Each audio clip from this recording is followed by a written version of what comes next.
سمع الله لمن حمده. اللهم صل على سيدنا محمد في الأولين، وصل عليه في الآخرين، وصل عليه في كل وقت وفي كل حين، وصل عليه في الملأ الأعلى إلى يوم الدين.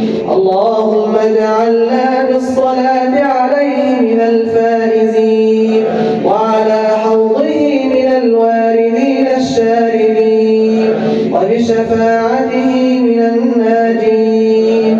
اللهم اهدنا بفضلك فيمن هديت، وعافنا فيمن عافيت، وتولنا فيمن توليت، وبارك لنا اللهم فيما أعطيت، وقنا واصرف عنا برحمتك شر ما قضيت. إنك يا ربنا تقضي بالحق ولا يقضى عليك، إنه لا يعز من عاديت ولا يذل من واليت.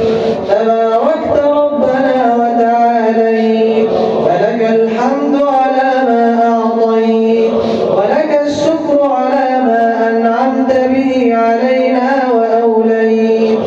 نستغفرك اللهم من جميع الذنوب والخطايا ونتوب إليك، ونؤمن بك ونتوكل عليك.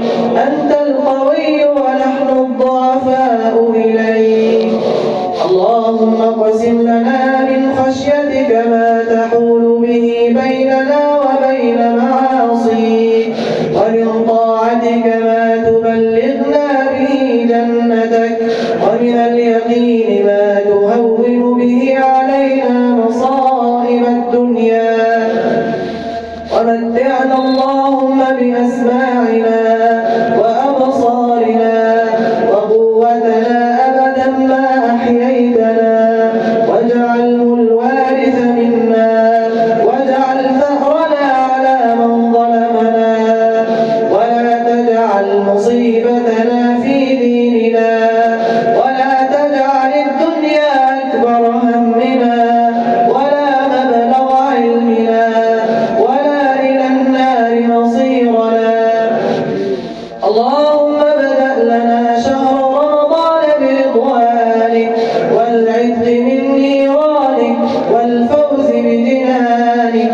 اللهم يا رب رمضان اغفر لنا جميع الذنوب في رمضان، واجعلنا من عتقائك في رمضان. اللهم بلغنا ليلة القدر، اللهم بلغنا ليلة القدر ونحن في أحسن حال.